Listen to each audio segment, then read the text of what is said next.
मोठी बातमी समोर येते। एकाच गावात 2 अल्पवयीन मुलींचा बळी गेला आहे। धक्कादायक बातमी। अत्याचाराचा प्रयत्न करत हत्या करण्यात आलेली आहे। साताराच्या सासपडे येथील ही धक्कादायक घटना। आरोपीला फाशीची शिक्षा द्या अशी मागणी आता केली जाते। एकाच आरोपीकडून 2 मुलींची हत्या करण्यात आली आहे। कुटुंबियांकडून अशा प्रकारचा आरोप होतोय। आरोपीला फाशीची शिक्षा व्हावी अशी मागणी आता कुटुंबियांकडून केली जात आहे। एकाच गावात 2 अल्पवयीन मुलींचा बळी गेला आहे। साताराच्या सासपडे गावातील धक्कादायक प्रकार। राज्यभरात सर्वत्र दिवाळीचा उत्साह सुरू आहे, तर दुसरीकडे सातारा जिल्ह्यातील सासपडे या गावात मात्र दिवाळीचा एकही या ठिकाणी फटाका वाजलेला नाही, कारण या गावात 2 निरपराध मुलींचा बळी गेलाय। या गावातीलच निकिता पवार या तरुणीवर मागील काही वर्षांपूर्वी अत्याचार करून तिची हत्या करणारा आरोपी राहुल यादव यानेच मागच्या 10 दिवसांपूर्वी आर्या चव्हाण या अल्पवयीन मुलीवर अत्याचार करण्याचा प्रयत्न करत तिची हत्या केल्याचा आरोप आहे। या घटनेमुळे आता संपूर्ण महाराष्ट्रात एकच खळबळ उडाली आहे। आरोपीला फाशीची शिक्षा व्हावी अशी मागणी आता कुटुंबियांसह गावातील नागरिकांकडून केली जाते। एकाच आरोपीकडून 2 मुलींची हत्या करण्यात आलेली आहे। या आरोपीला कठोरात कठोर शिक्षा व्हावी, फाशीची शिक्षा व्हावी अशी मागणी आता कुटुंबियांसह गावकऱ्यांकडून होते। या घटनेनं आता या ठिकाणी आपण पाहतोय खळबळ माजलेली आहे। आपले प्रतिनिधी अभय कुमार देशमुख आपल्यासोबत फोन लाईनवरून जोडलेत। काय अधिकची माहिती? नीलम, या गावामध्ये आता सर्व गावकऱ्यांनी या आरोपीला फाशीची शिक्षा व्हावी, नाहीतर त्यांचा एन्काउंटर व्हावा अशीच मागणी केलेली आहे। निकिता पवार असेल किंवा आर्या चव्हाण असेल, या 2 अल्पवयीन मुलींवरती एकाच आरोपीनं अत्याचार केल्याचा आरोप त्यांचे कुटुंबीय गावकरी करत आहेत। खरं तर या घटनेनं संपूर्ण महाराष्ट्र हादरून गेलेला होता आणि आता दिवाळीचा सर्वत्र उत्साह सुरू आहे। मात्र या गावामध्ये संपूर्ण गाव दुःखामध्ये बुडलेलं आहे। आरोपीला फाशीची शिक्षा व्हावी ही एकच मागणी गावातल्या सर्व रहिवाशांकडून करण्यात येते, दोन्ही कुटुंबियांकडून करण्यात येते। कारण की एकदा ज्याने हा गुन्हा केलेला असा आरोप करतायत निकिता पवारची आई जे आरोप करते, त्यांचं असं म्हणणं आहे की त्या जर गुन्ह्यामधून हा आरोपी राहुल यादव सुटला नसता तर पुढचा अनर्थ टळला असता, आर्या चव्हाणचा जीव वाचला असता। त्यामुळे संपूर्ण गाव आता या ठिकाणी या आरोपीला फाशीची शिक्षा व्हावी म्हणून आर्या चव्हाणच्या घरामध्ये रोज त्या ठिकाणी बसत आहे। अनेक जण त्या ठिकाणी भेटी देत आहेत। मात्र सरकारकडून सुद्धा आता यावरती ठोस पावलं उचलण्याची मागणी या गावकऱ्यांनी केलेली आहे। नीलम जी धन्यवाद अभय, आपण दिलेल्या या माहितीसाठी। या संदर्भात लोकशाहीचे प्रतिनिधी अभय कुमार देशमुख यांनी घटनास्थळावरून आढावा घेतला। तसेच सामाजिक कार्यकर्त्या गौरी सावंत यांच्याशी आणि मृतक मुलींच्या कुटुंबियांशी संवाद साधला। पाहूया। मी आता त्याच घरामध्ये आहे जिथं ही घटना घडली।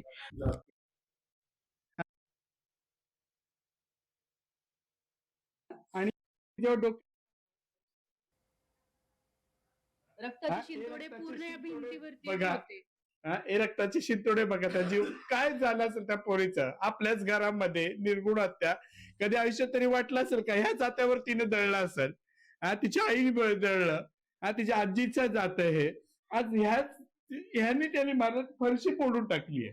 त्यांनी पाठीमागच्या विहिरीमध्ये त्या निकिताला टाकलं होतं। 24 वर्षाच्या मुलीला जर एक माणूस, इथे पाठीमागची विहीर आहे, त्या वडाच्या झाडाच्या तिथे विहीर आहे, त्या विहिरीमध्ये 24 वर्षाच्या मुलीला टाकतो आणि 3 महिन्यानंतर तिचा सांगाडा मिळतो।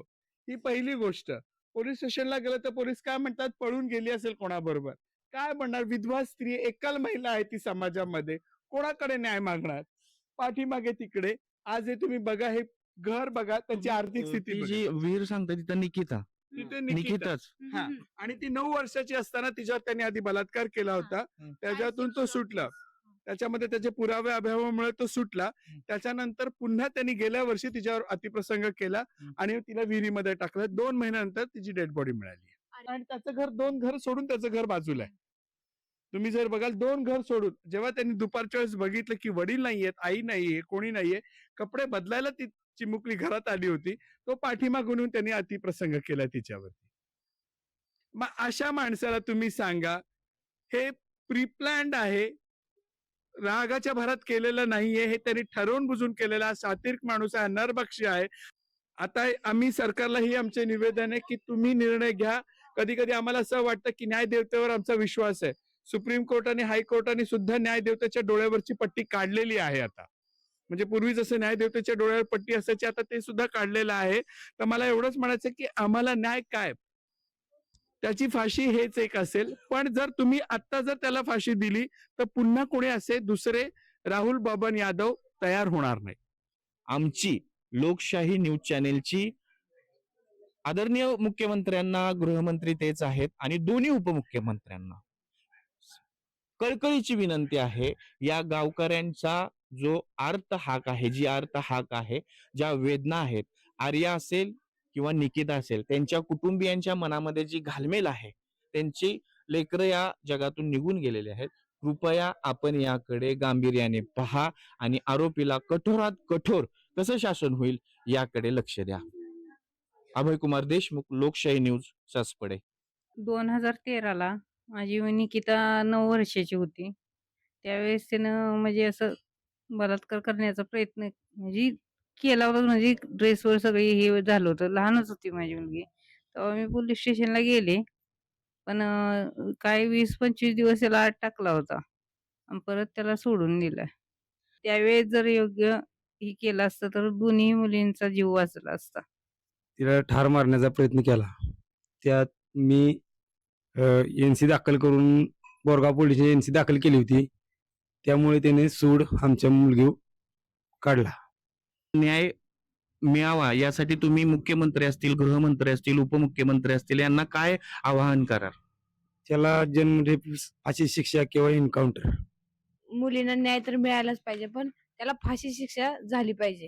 ही लाडकी बहीण योजनेपेक्षा आज मुली सुरक्षित राहिल्या पाहिजे. त्या आज माझी पोरगी गेली, उद्या दुसऱ्या कोणाची जाऊ नये आणि त्याला सुटलं नाही पाहिजे. त्याला फाशी लवकरात लवकर झालीच पाहिजे.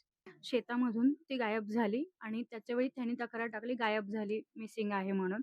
आणि त्यावेळी ह्यांनी लोकांनी म्हणजे कुठं गेली, पळून गेली असेल कोणासोबत, ह्या सगळ्या घटना झाल्या. आणि त्याच्यानंतर 2 महिन्यानंतरनं आर्याचे आजोबा लक्ष्मण चव्हाण आणि निकिता पवार त्यांचे चुलते त्यांना सुरेश पवार यांना ती डेड बॉडी ते शेतात गेले होते परडीचा नैवेद्य घेऊन. आणि त्यावेळी त्यांना विहिरीमध्ये तिचे पाय दिसले. कोणी घरात नसताना त्याने घरात आला, तिच्यावरती त्याने रेप करायचा प्रयत्न केला. पण तिने त्या गोष्टी अपोज केल्या. तिने खूप अपोज केलं. तिने स्वतःला वाचवण्याचा खूप प्रयत्न केला. त्याने धान्याचं जे जातं असतं त्याची थाळी तिच्या डोक्यात मारली. तिचे तुम्ही म्हणजे पूर्ण नखं वगैरे तिच्या शरीरावरती आहेत, नखाच्या खुणा निशाण आहेत. आणि पूर्ण इथं खोच वगैरे ओरबडलेले आहेत. तिच्या पीएम पोस्टमॉर्टम रिपोर्ट सुद्धा म्हणजे- बघू शकता तुम्ही.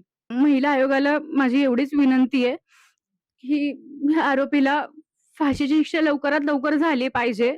त्याला जन्मठेप नाही, तुम्ही लोक म्हणजे त्याला जन्मठेप होऊन काय, त्याला खाणं पिणं करणं, त्याचे लाड पुरवणार का तुम्ही जेलमध्ये? तर ह्या गोष्टी नको आहेत आम्हाला.